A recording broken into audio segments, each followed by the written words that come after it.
saan kalimitan, may lamang dagat na makikita. Simula ko dito 1982 27 years na. Dati ang volume nag 100,000 nung araw.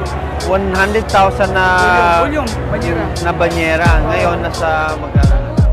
Sa aming paglalayag ay hindi yan madali. Ilang oras bilag sa araw kaya di na pumuti. Okay lang, basta mataguyod lang ang pamilya. Kahit hindi sigurado kung kami ba ay kikita ng pera. Gabi, umaga hanggang hapon walang pake kung mapanganib. Tatawirin ang mga alon, yan ang hamon. Kaya pilit pa din na umaahon. Kung mahirap mang mabuhay, pilit pa din na bumabang. Isang paa ang nasa hukay, tinaya ang aming buhay. Sa ganitong pamumuhay, unti-unti na ding nasanay. Nagbabaka sakaling isang araw umasenso. Pero paano aasenso kung ganito lang ang trabaho? Dahil minsan, di mo alam panalo ba o talo. Kung may uuwi kang pera, madalas din kasing zero. Sa palakaya, ay para kaming nagsusugal. Taya ang aming buhay kasama na pati dangal. Trabaho namin marangal pero tingin ay kriminal. Bawal daw po malakaya sa kukuha ng pinansyal. Masyado na kayong abuso, mahirap nang ang trabaho. Bakit di pa ba sapat pasahod sa inyo ng gobyerno? Isang tahig, isang tuka, oo ganyan kaming dukha. Walang pake kung may trahedya na sa amin nagbabadya. Lalabas ng may bagyo, daig pa namin ang barko. Kapag hindi din lumabas, paano na pamilya ko? Ginuhit ba ng kapalaran, lumaki sa kahirapan?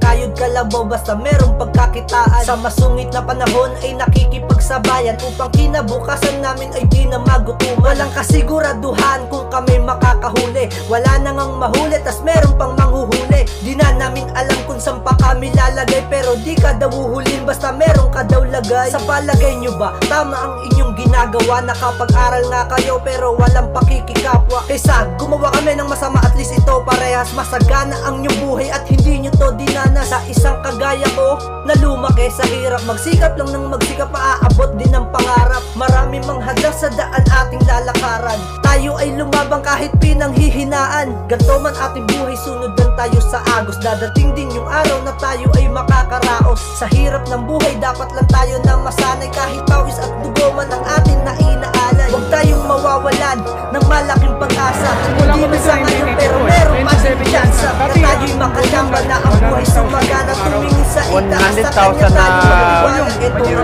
na banyera. Ngayon nasa sa aming paglalayag ay hindi yan madali. Ilang oras bilag sa araw kaya di na pumuti. Okay lang, basta mataguyod lang ang pamilya. Kahit hindi sigurado kung kami ba ay kikita ng pera. Gabi, umaga hanggang hapon walang pake kung mapanganib. Tatawirin ang mga alon, yan ang hamon. Kaya pilit pa din na umaahon. Kung mahirap mang mabuhay